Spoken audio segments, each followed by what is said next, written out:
ഓം നമോ നാരായണായ. എല്ലാ സുഹൃത്തുക്കളായ സജ്ജനങ്ങൾക്കും വിനീത നമസ്കാരം. നമുക്കിന്ന് 41 ദശകം നോക്കാം. പൂതന ദേഹദാഹവും ശ്രീകൃഷ്ണ ലീലാഹ്ലാദവും എന്ന ഈ ദശകം ഉപജാതി വൃത്തത്തിലാണ് രചിച്ചിട്ടുള്ളത്. കഴിഞ്ഞ ദശകത്തിൽ നാം പൂതനാമോക്ഷം നടന്നത് കണ്ടു.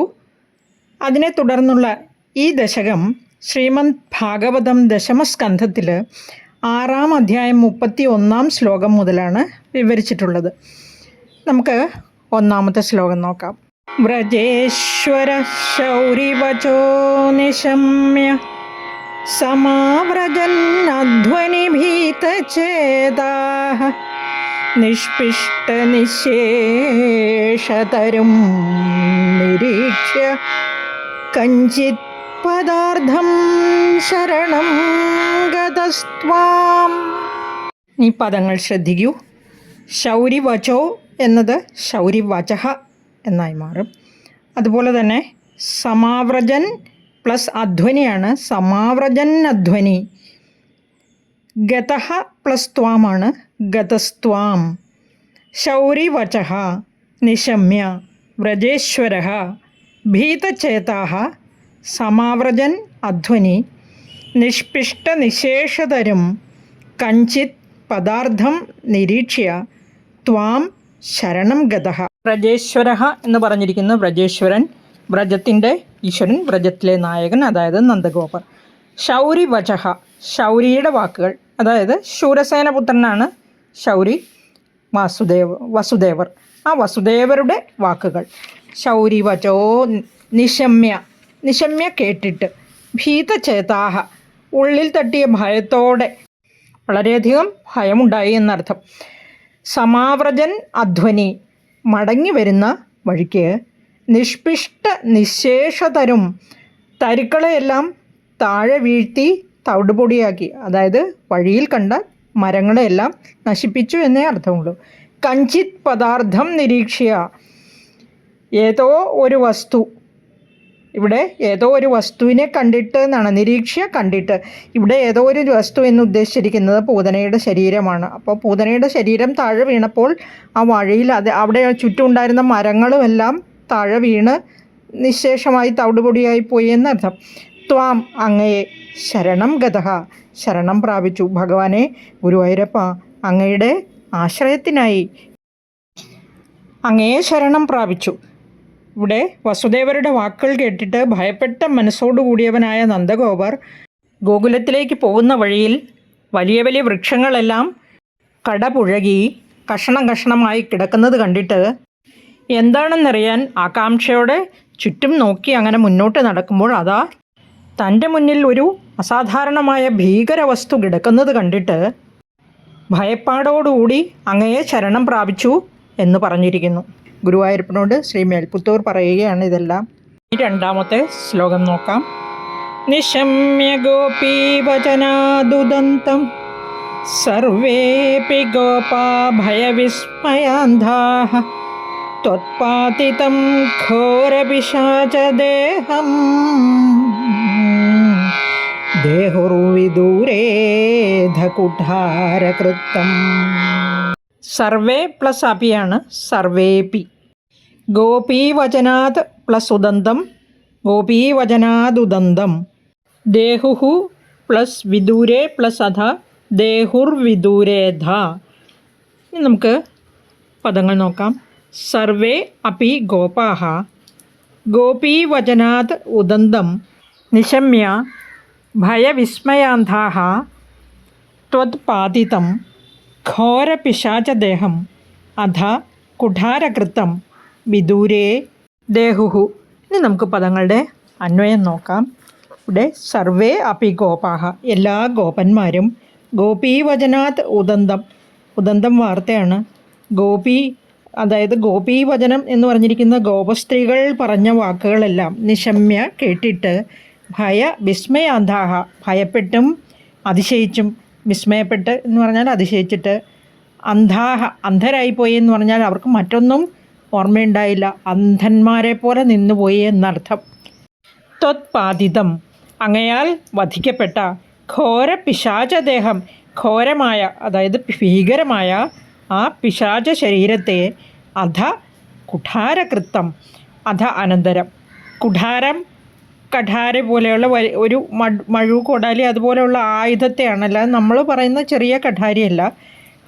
കൃത്തം വെട്ടിമുറിച്ചു എന്നാണ്. അതായത് വളരെ വലുതായതിനാൽ അതിനെ ചെറുതാക്കാൻ വേണ്ടി വെട്ടിമുറിച്ചതാക്കിയിട്ട് വിദൂരെ വളരെ അകലെ ദേഹുഹു ദഹിപ്പിച്ചു എന്നാണ്. ദേഹുഹു അമ്പാടിയിലെ ആ ഗോപികമാരെല്ലാം പറഞ്ഞ വാക്കുകളിൽ നിന്ന് അവിടെയുള്ള എല്ലാ ഗോപന്മാരും പൂതനയെ സംബന്ധിച്ച വിവരങ്ങളെല്ലാം മനസ്സിലാക്കിയിട്ട് ഭയം കൊണ്ടും വിസ്മയം കൊണ്ടും അന്ധരായി പോയിട്ട് അനന്തരം അങ്ങയാൽ വധിക്കപ്പെട്ട ഭീകരിയായ ആ പൂതനയുടെ പിശാച ദേഹത്തെ മഴുകൊണ്ട് മുറിച്ച്, അതായത് ചെറു കഷണങ്ങളാക്കി വെട്ടിമുറിച്ച് വളരെ അകലെ ഒരു സ്ഥലത്ത് കൊണ്ടുപോയി ദഹിപ്പിച്ചു എന്ന് സാരാംശം. മൂന്നാമത്തെ ശ്ലോകം ശ്രദ്ധിക്കൂ. ത്വത്പീതപൂതസ്തന തച്ഛരീരാത് സമുച്ഛലന്നുച്ചതരോ ഹി ധൂമഃ ശങ്കാമദാദ് ആഗരവക്കിമേഷ കിം ചാന്ദനോ ഗൗൽഗുലവോധവേതി. നമുക്ക് പദങ്ങൾ പിരിക്കാം. സമുച്ചലൻ പ്ലസ് ഉച്ചതരഹ, സമുച്ചലൻ ഉച്ചതരഹ. ശങ്കാം പ്ലസ് അദാദ് പ്ലസ് ആഗരവഃ, ശങ്കാമദാദാഗരവഃ. കിം പ്ലസ് യേഷഃ, കിമേഷഃ. നമുക്ക് പദങ്ങളുടെ അന്വയം നോക്കാം.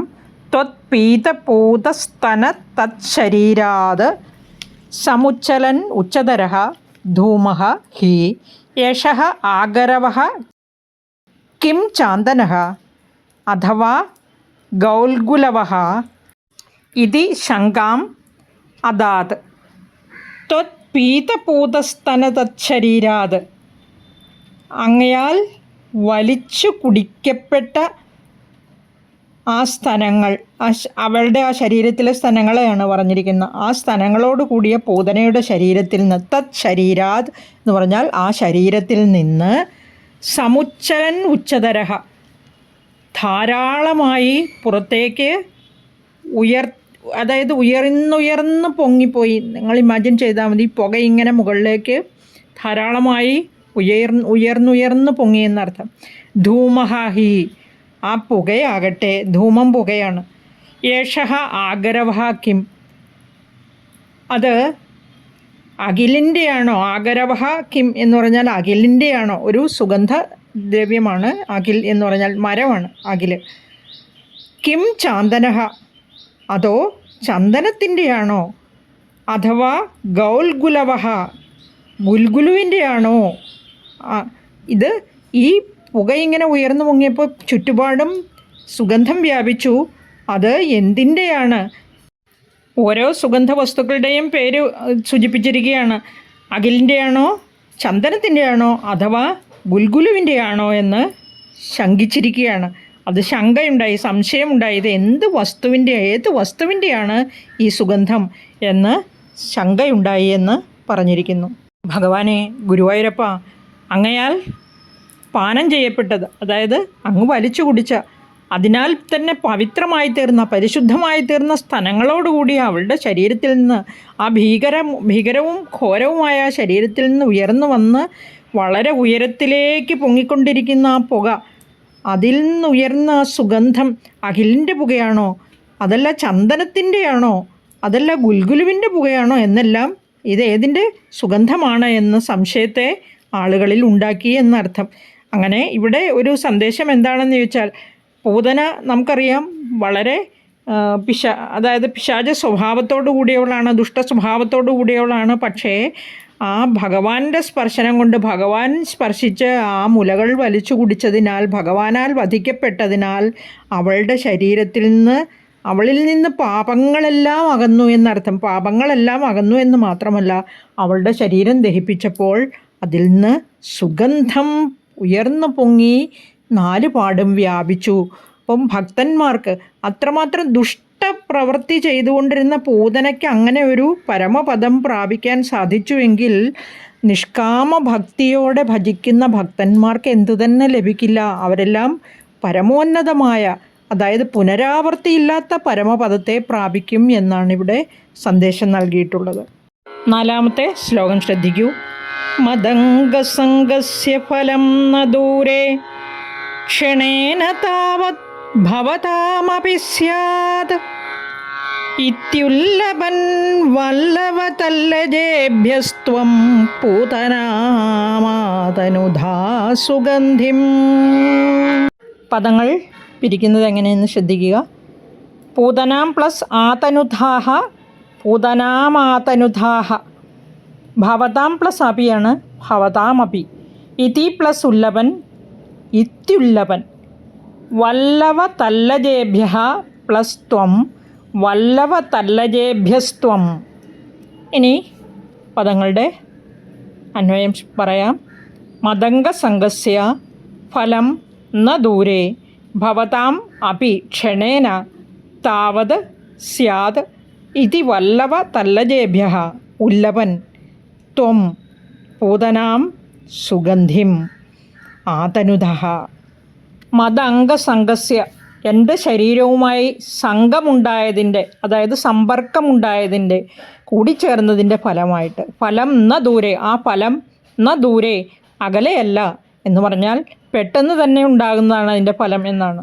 ഭവതാം അപി ക്ഷണേന, ഭവതാം നിങ്ങൾക്ക്, ക്ഷണേന ക്ഷണം തന്നെ, വളരെ പെട്ടെന്ന് തന്നെ, അപി വളരെ പെട്ടെന്ന് തന്നെ, താവത് ഇവിടെ നിങ്ങൾക്കും ഇവിടെ ഗോപന്മാർക്കും എന്ന് പറഞ്ഞിരിക്കുകയാണ്. സ്യാദ് ഒരു പക്ഷേ, വല്ലവ ഇത് ഇപ്രകാരം വല്ലവതല്ലജേഭ്യ, ഇപ്രകാരം യോഗ്യന്മാരായ ഗോപന്മാരോട് ഉല്ലഭൻ ഉറക്കെ പറയുകയാണ് എന്ന് തോന്നിപ്പിക്കുമാർ, പറയുന്നില്ല, ആ തോന്നലുണ്ടായിരിക്കുകയാണ്. ത്വം പൂതനാം, അങ്ങ് പൂതനയെ സുഗന്ധിം ആധനുതാഹ, സുഗന്ധമുള്ളവളാക്കി, അതായത് സൗരഭ്യമുള്ളവളാക്കി, ആതനുധ ആക്കിത്തീർത്തു. അതായത് ഗോപന്മാരെയൊക്കെ ഇപ്രകാരം, ഗോപന്മാരോട് ഇപ്രകാരം പറയുകയാണ്. ആ ഉയർന്നു പൊങ്ങുന്ന പുകയിൽ നിന്ന് ഇപ്രകാരം ഒരു സന്ദേശം പുറത്തേക്ക് വരുന്നു, അതായത് അങ്ങനെ ഒരു തോന്നൽ ഉളവാക്കുന്നു എന്ന് പറഞ്ഞിരിക്കുകയാണ്. ഭഗവാന്റെ പാദങ്ങൾ കൊണ്ട് മാറത്തേറ്റ ആ ചവിട്ട്, പാല് കുടിച്ചുകൊണ്ടിരിക്കുമ്പോൾ കൈവച്ചും കാല് വെച്ചും ഒക്കെ സ്പർശിക്കുമല്ലോ, കൈകൾ കൊണ്ട് ഇങ്ങനെ പിടിച്ച് സ്തനം വലിച്ചു കുടിക്കുന്നു, അതുപോലെ തന്നെ കാല് വെച്ച് തൊഴിക്കുന്നു. കൊച്ചുകുട്ടിയല്ലേ ഇതെല്ലാം. അങ്ങനെയുള്ള ആ സ്പർശനങ്ങളെല്ലാം പൂതനയെ പാപഹീനയാക്കി, പരിശുദ്ധയാക്കി, സൗരഭ്യമുള്ളവളാക്കി തീർത്തു എന്നാണ് ഈ ശ്ലോകത്തിൻ്റെ സാരാംശം. അപ്പോൾ നമ്മളെപ്പോലെയുള്ള സാധാരണ ജനങ്ങൾ, അതായത് വലിയ പാപം, ചെറിയ ചെറിയ പാപമൊന്നും ചെയ്യാത്തവരാരും കാണത്തില്ലല്ലോ. നമുക്കറിയാം, മഹാത്മാഗാന്ധി എൻ്റെ സത്യാന്വേഷണ കഥകൾ വായിക്കാത്തവരധികം ആരും കാണത്തില്ല. എന്നാലും അത് വായിക്കുന്നവർക്കും വായിച്ചിട്ടുള്ളവർക്കും അറിയാം, കുട്ടിക്കാലത്ത് ഗാന്ധിജി വളരെയധികം കുരുത്തക്കേടുകൾ കാണിച്ചിരുന്നു, ഇല്ലേ? അപ്പം അതെല്ലാം തിരിച്ചറിഞ്ഞ് അദ്ദേഹം സുഖമില്ലാതെ കിടക്കുന്ന അച്ഛൻ്റെ അടുത്ത് എന്നൊരു ലെറ്റർ എഴുതി കൊണ്ടുവന്ന് കൊടുക്കുകയും ആ ലെറ്റർ വായിച്ച് അദ്ദേഹത്തിൻ്റെ കണ്ണിൽ നിന്ന് കണ്ണുനീർ ധാരധാരയായി ഒഴുകിയെന്നും ഒക്കെ ആ പുസ്തകത്തിൽ വായിച്ചിട്ടുണ്ടാവും എല്ലാവരും. അപ്പം അങ്ങനെ തെറ്റുകൾ സ്വയം തിരിച്ചറിഞ്ഞ് തിരുത്തപ്പെട്ട് സ്വയം തിരുത്തി മഹാത്മാവായി തീർന്ന മഹാത്മാഗാന്ധിയുടെ കഥ, സത്യാന്വേഷണ കഥ വായിക്കാത്തവരാരും തന്നെ കാണില്ല. അതുപോലെ ഇവിടെയും നമ്മളെല്ലാവരും തന്നെ ചെറിയ ചെറിയ പാപങ്ങളൊക്കെ ചെയ്തിട്ടുണ്ടാവും. പക്ഷേ അതൊക്കെ തിരിച്ചറിഞ്ഞ് സ്വയം തിരുത്തി മുന്നോട്ട് പോവുക എന്നുള്ള സന്ദേശമാണ്. ഇവിടെ പൂതനയുടെ കഥയാണെങ്കിൽ പൂതന വളരെയധികം ദുഷ്ടയായിരുന്നു. അങ്ങനെയുള്ള ദുഷ്ട ഭഗവാന്റെ സ്പർശനം കൊണ്ട് പാപഹീനയായി തീർന്ന് പരിശുദ്ധയായി സൗരഭ്യമുള്ളവളായി തീർന്നു. അപ്പം നമ്മുടെ കാര്യം പറയാനുണ്ടോ? നമുക്കും അതുപോലെ മോക്ഷം കിട്ടും, പരമാനന്ദ പദത്തെ പ്രാപിക്കും. മാറി മാറി ജന്മം എടുക്കുമെന്നാണല്ലോ, പുനർജന്മമില്ലാത്ത, അതായത് ഒരിക്കൽ പരമപദത്തെ പ്രാപിച്ചാൽ പിന്നെ ജന്മമില്ല, ഭഗവാനിൽ സായുജ്യമടയുക. അപ്പോൾ ആ സായുജ്യത്തിന് ശേഷം, മുക്തിക്ക് ശേഷം പിന്നെ ഒന്നുമില്ല, പരമാനന്ദ പദത്തെ എല്ലാവർക്കും പ്രാപിക്കാൻ സാധിക്കുമെന്നാണ് ഈ ശ്ലോകത്തിൽ പറഞ്ഞിരിക്കുന്നത്. ഇവിടെ ഭഗവത് സ്മരണയുണ്ടായാൽ, ഭഗവാനെ സ്പർശിച്ചാൽ, അല്ലെങ്കിൽ ഭഗവത് സ്പർശമേറ്റാൽ, അല്ലെങ്കിൽ നമുക്ക് ഭക്തിയുടെ പാരമ്യത്തിൽ നമുക്ക് ഒട്ടും താമസിയാതെ തന്നെ ഫലം ലഭിക്കും. അത് അകലെയല്ല, നിങ്ങൾക്കും താമസിയാതെ തന്നെ നമുക്കും ഫലസിദ്ധി ഉണ്ടാകും എന്ന് ഗോപന്മാരോട് പറയുകയാണോ ആ പുക എന്ന് തോന്നുമാറ് ഉയർന്നു പൊങ്ങി എന്നാണ് പറഞ്ഞിരിക്കുന്നത്. ഇവിടെ ഉത്പ്രേക്ഷ അലങ്കാരമാണ് ശ്രീ മേൽപ്പുത്തൂർ പ്രയോഗിച്ചിട്ടുള്ളത്. ഉത്പ്രേക്ഷ അലങ്കാരം ഫലോത്പ്രേക്ഷ, വസ്തുത്പ്രേക്ഷ, അതുപോലെ ഹേതുത്പ്രേക്ഷ, ഇങ്ങനെ പല രീതിയിലുണ്ട്. നമുക്കതൊന്നും ശ്രദ്ധിക്കേണ്ട ആവശ്യമില്ല, ഞാൻ ജസ്റ്റ് ഒന്ന് പറഞ്ഞു എന്ന് മാത്രം. നമുക്ക് ഇനി അടുത്ത ശ്ലോകം നോക്കാം. ചിത്രം പിശാച്യാനഹതകുമാരശ്ചിത്രം പുരൈവാഗധി ശൗരിണേദം ഇതി പ്രശംസൻ കില ഗോപലോകോ ഭവന്മുഖാലോകരസേന്യമാംക്ഷീത്. നമുക്ക് പദങ്ങളൊന്ന് ശ്രദ്ധിക്കാം. കുമാരഹ പ്ലസ് ചിത്രമാണ് കുമാരശ്ചിത്രം. ശൗരിണ പ്ലസ് ഇതം ശൗരിണേദം. പുരാ പ്ലസ് ഏവ പ്ലസ് അകധി പുരൈവാഗധി. ഗോപലോകോ എന്നുള്ളത് ഗോപലോക എന്നായിട്ട് മാറും. ഇനി പദങ്ങളുടെ അന്വയം നോക്കുക. ചിത്രം കുമാരഹ പിശാച്യ ന ഹതഃ ചിത്രം ശൗരിണ ഇദം പുരാ ഏവ അകധി ഇതി പ്രശംസൻ ഗോപലോകഃ ഭവന്മുഖാലോകരസേ ന്യമാംക്ഷീത് കില. ഇവിടെ ചിത്രം കുമാരഹ, ഇവിടെ ചിത്രം എന്ന് പറഞ്ഞിരിക്കുന്നത് ആശ്ചര്യം, വിസ്മയം, അത്ഭുതം. കുമാരഹ ഈ കുമാരൻ, പിശാചിയ ആ പിശാചിനിയാൽ, ഇവിടെ പൂതനയാൽ എന്ന് അർത്ഥം. ന ഹതഃ വധിക്കപ്പെട്ടില്ലല്ലോ എന്ന് ആശ്ചര്യപ്പെട്ടിരിക്കുകയാണ്. ചിത്രം ശൗരിണായുധം ആശ്ചര്യം, ഇവിടെ ആശ്ചര്യമുണ്ടായത് ശൗരിയാലാണ്, അതായത് ശൗരി വസുദേവർ. അപ്പോൾ ശൗരിയാൽ ഇതം ഇപ്രകാരം പുരാ ഏവ അകധി മുൻപ് തന്നെ പറയപ്പെട്ടുവല്ലോ. ഇതി പ്രശംസൻ ഇപ്രകാരം പ്രശംസിച്ചുകൊണ്ട് ഗോപലോക ഗോപന്മാരെല്ലാവരും ഭവൻ മുഖാലോകരസേ അങ്ങയുടെ മുഖം നോക്കി രസിക്കുന്നതിൽ തന്നെ ന്യമാംക്ഷീത് കില മുഴുകിപ്പോയി. അതായത് ഭഗവാനെ ഗുരുവായൂരപ്പ ഉണ്ണിക്കണ്ണ അങ്ങയുടെ ആ സുന്ദര മുഖം നോക്കി രസിച്ചുകൊണ്ട് നിൽക്കുന്നതിൽ, അതായത് രസിച്ചു മുഴുകി നിന്നു പോയി എന്നർത്ഥം. പിശാചിനിയായ പൂതനയാൽ ഈ കുഞ്ഞ് വധിക്കപ്പെട്ടില്ലല്ലോ എന്ന് അത്ഭുതപ്പെട്ടു ആദ്യം. അതുപോലെ തന്നെ നന്ദഗോപർ മധുരയിൽ ചെന്നപ്പോൾ അവിടെ വസുദേവരും ഈ കാര്യം സൂചിപ്പിച്ചിരുന്നു. അമ്പാടിയിൽ എന്തോ അനിഷ്ടം സംഭവിക്കാൻ പോകുന്നുവെന്ന് മുൻപ് തന്നെ സൂചിപ്പിച്ചിരുന്നല്ലോ എന്നോർത്ത് നന്ദഗോപരും അത്ഭുതം പൂണ്ടു. ഇപ്രകാരം ഈ പിഞ്ചു ബാലകൻ, അതായത് അങ്ങയുടെ മാഹാത്മ്യത്തെ പുകഴ്ത്തുന്നതിൽ ഈ ഗോപ സമൂഹം മുഴുവനും മുഴുകി. അതുപോലെ തന്നെ അങ്ങയുടെ ആ സുന്ദരമായ പിഞ്ചു മുഖം നോക്കി, പുഞ്ചിരിക്കുന്ന മുഖം നോക്കി നിൽക്കുന്നതിലുള്ള രസത്തിൽ എല്ലാവരും മുഴുകിപ്പോയല്ലോ ഭഗവാനെ എന്ന് മേൽപ്പുത്തൂർ പറഞ്ഞിരിക്കുന്നു. ഇനി നമുക്ക് 6ാമത്തെ ശ്ലോകം നോക്കാം. ദിനേ ദിനേധ പ്രതിവൃദ്ധലക്ഷ്മീരക്ഷീണമാംഗല്യശതോ വ്രജോയം ഭവന്നിവാസാദൈ വാസുദേവ പ്രമോദസാന്ദ്രപരിതോ വിരേജേ. ദിനേ പ്ലസ് അധ ദിനേധ. പ്രതിവൃദ്ധലക്ഷ്മീ പ്ലസ് അക്ഷീണമാംഗല്യശത ആണ് പ്രതിവൃദ്ധലക്ഷ്മീരക്ഷീണമാംഗല്യശത. വ്രജ പ്ലസ് അയമാണ് വ്രജോയം. ഭവന്നിവാസാദ് പ്ലസ് ഐ ഭവന്നിവാസാദൈ. പരിതോ എന്നുള്ളത് പരിതഃ എന്നായിട്ട് മാറും. നമുക്കിനി പദങ്ങളുടെ അന്വയം ശ്രദ്ധിക്കാം. ഐ വാസുദേവ ഭവന്നിവാസാദ് അധ അയം വ്രജ ദിനേ ദിനേ പ്രതിവൃദ്ധലക്ഷ്മീ അക്ഷീണമാംഗല്യശത പരിതഃ പ്രമോദസാന്ദ്ര വിരേജേ. ഭവന്നിവാസാദ് ഐ എന്ന് പറഞ്ഞു. ഭവന്നിവാസാദ് ഐ എന്ന് പറഞ്ഞാൽ അങ്ങയുടെ നിവാസം, അങ്ങയുടെ സാന്നിധ്യം എന്നർത്ഥം. അധ അയ വ്രജ.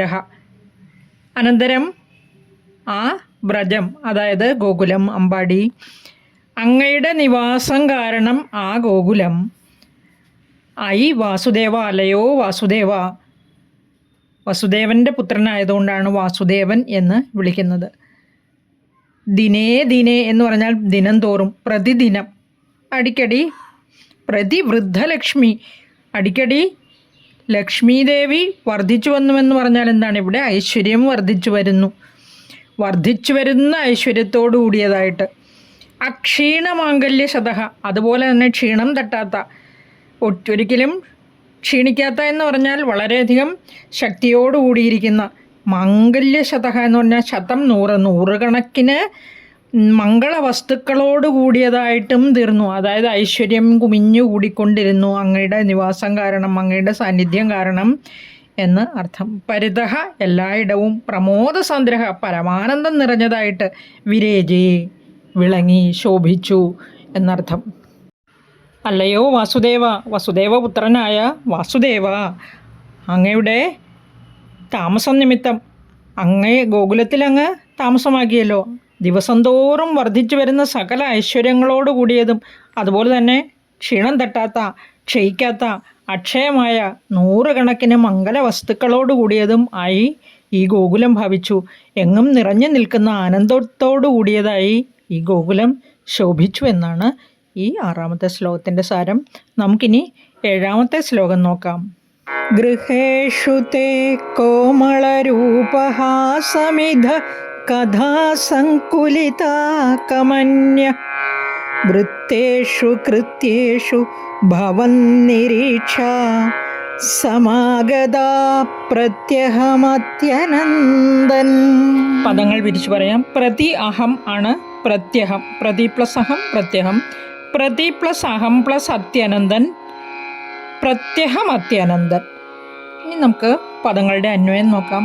കമന്യഃ ഗൃഹേഷു തേ കോമളരൂപഹാസമിധഃ കഥ സങ്കുലിതാഃ കൃത്യേഷു വൃത്തേഷു ഭവന്നിരീക്ഷാ സമാഗതാഃ പ്രത്യഹം അത്യനന്ദൻ.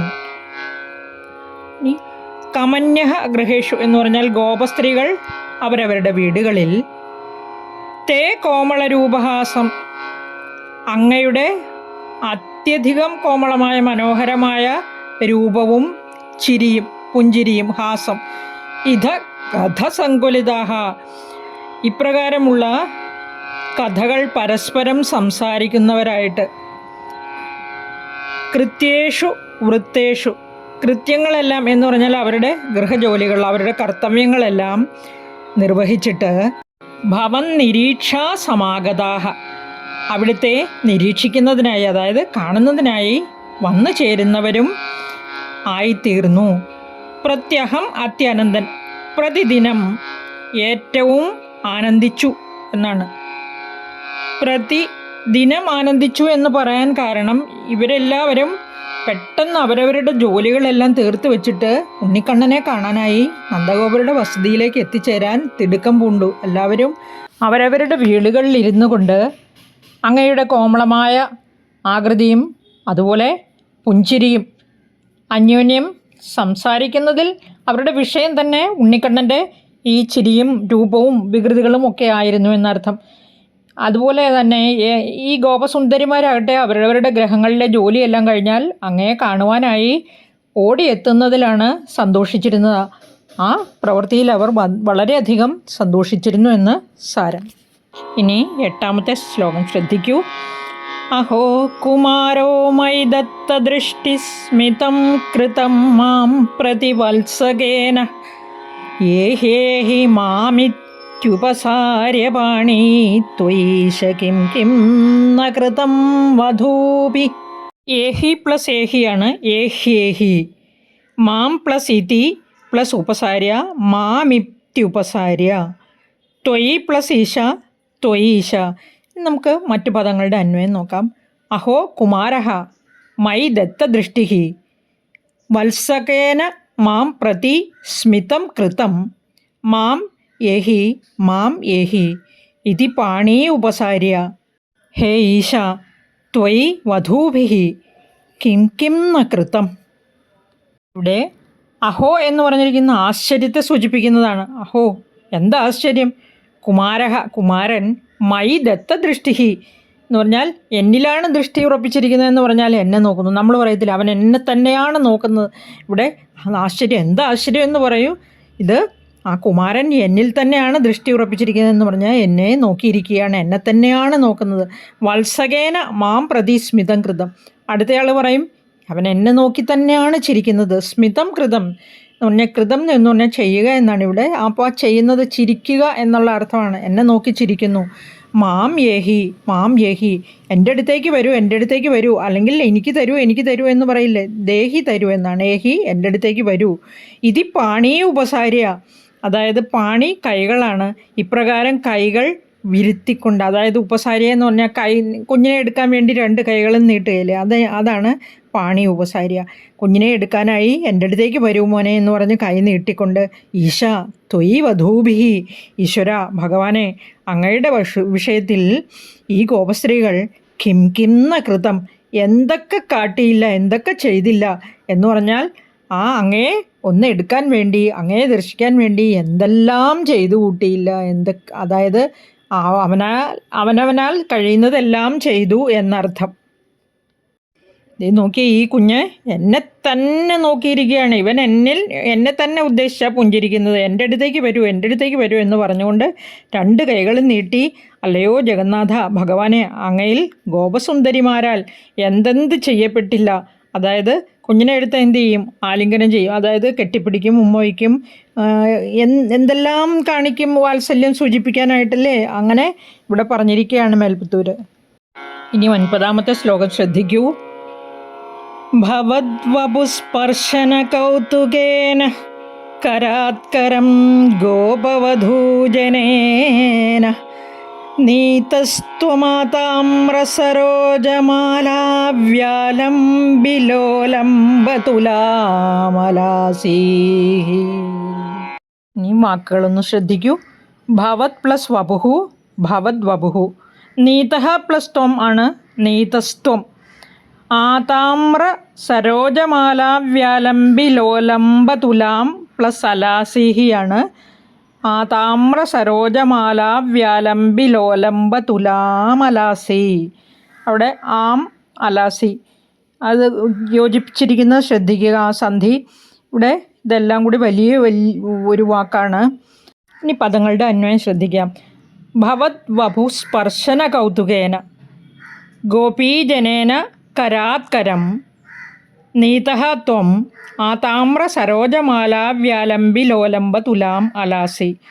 ഭവത് വപുഹു എന്ന് പറഞ്ഞാൽ അങ്ങയുടെ ശരീരം. സ്പർശന കൗതുകേന, സ്പർശിക്കുവാനുള്ള കൊതി കൊണ്ട്, കൗതുകം കൊണ്ട്.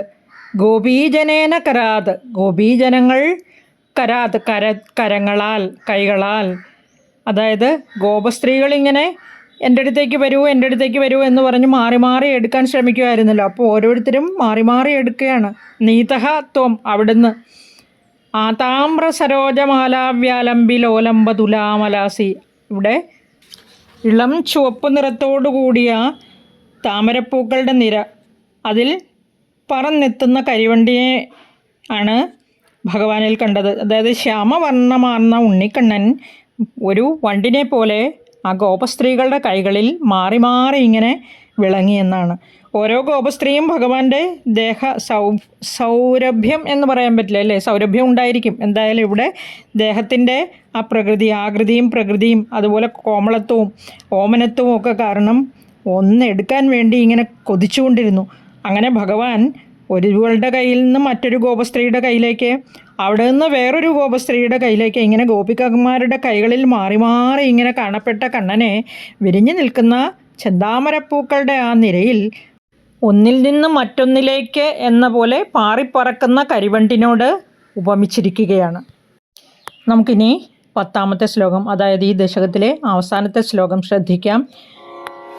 നിപായയന്തി സ്തനമംഗകം ത്വാം വിലോകയന്തി വദനം ഹസന്തി ദശാം യശോദാ കതമാം ന ഭേജേ സതാദൃശ പാഹി ഹരേ ഗദാന്മാം. നമുക്കിനി പദങ്ങൾ പിരിക്കുന്നത് എങ്ങനെയെന്ന് ശ്രദ്ധിക്കാം. സ്തനം പ്ലസ് അംഗകം സ്തനമംഗകം, ഗദാത് പ്ലസ് മാം ഗദാന്മാം. ഇനി അധികം പദങ്ങളൊന്നുമില്ല ഇതിൽ. ചെറിയ ചെറിയ ശ്ലോകങ്ങളായിരുന്നു ഈ ദശകത്തിലെ എല്ലാം. ഇനി പദങ്ങളുടെ അന്വയം എങ്ങനെയെന്ന് നോക്കാം.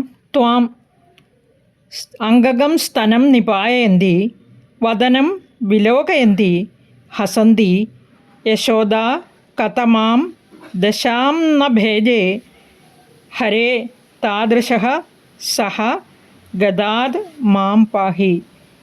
ത്വാം അവിടുന്ന്, അംഗകം സ്തനം നിപായന്തി അതായത് അവിടുന്ന് മടിയിൽ കിടന്ന് മുലപ്പാൽ കുടിക്കുമ്പോൾ, അല്ലെങ്കിൽ അവിടുത്തെ മടിയിൽ കിടത്തിയിട്ട് മുലപ്പാൽ തരുമ്പോൾ എന്ന് പറഞ്ഞാൽ അംഗം മടിത്തട്ട് അംഗകം സ്തനം നിപായന്തി മടിയിൽ കിടത്തി പാലൂട്ടുമ്പോൾ, വദനം വിലോകയന്തി അങ്ങയുടെ ആ തിരുമുഖം നോക്കി, ഹസന്തി പുഞ്ചിരി തൂകുന്ന, യശോദ യശോദ കതമാം ദശാം ഏതവസ്ഥയെയാണ്, ദശ അവസ്ഥയാണ്, ന ഭേജേ പ്രാപിക്കാതിരുന്നിട്ടുള്ളത്, ഭേജേ പ്രാപിക്കുക, ന ഭേജേ പ്രാപിക്കാതിരുന്നിട്ടുള്ളത്.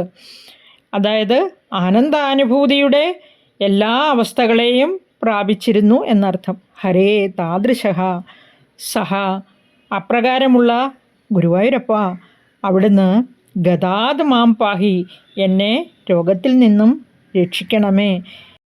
കണ്ണന് മുലപ്പാൽ കൊടുക്കുമ്പോൾ ആ യശോദ മാതൃത്വത്തിൻ്റെ എല്ലാ മഹനീയ തലങ്ങളെയും പ്രാപിച്ച് ആനന്ദാനുഭൂതിയുടെ ആനന്ദപാരവശ്യത്തിൻ്റേതായ ഓരോ അവസ്ഥയെയും തികച്ചും പ്രാപിച്ചിരുന്നു.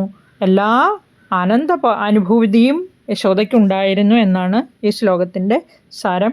നമുക്കിനി അടുത്ത ദശകത്തിലെ വൃത്താന്തങ്ങളുമായി അടുത്ത വീഡിയോയിലൂടെ സന്ധിക്കാം. എല്ലാവർക്കും നന്ദി, നമസ്കാരം. ഐശ്വര്യമുള്ള, സന്തോഷമുള്ള, സമാധാനമുള്ള ദിവസമായിരിക്കട്ടെ നിങ്ങൾക്കിന്ന് എന്ന് ആശംസിക്കുന്നു. ശുഭദിനം നേരുന്നു. ഭഗവാന്റെ അനുഗ്രഹം എപ്പോഴും ഉണ്ടായിരിക്കട്ടെ. ഹരേ ശ്രീ പാഹി മാം പാഹി. കൃഷ്ണ ഗുരുവായൂരപ്പ.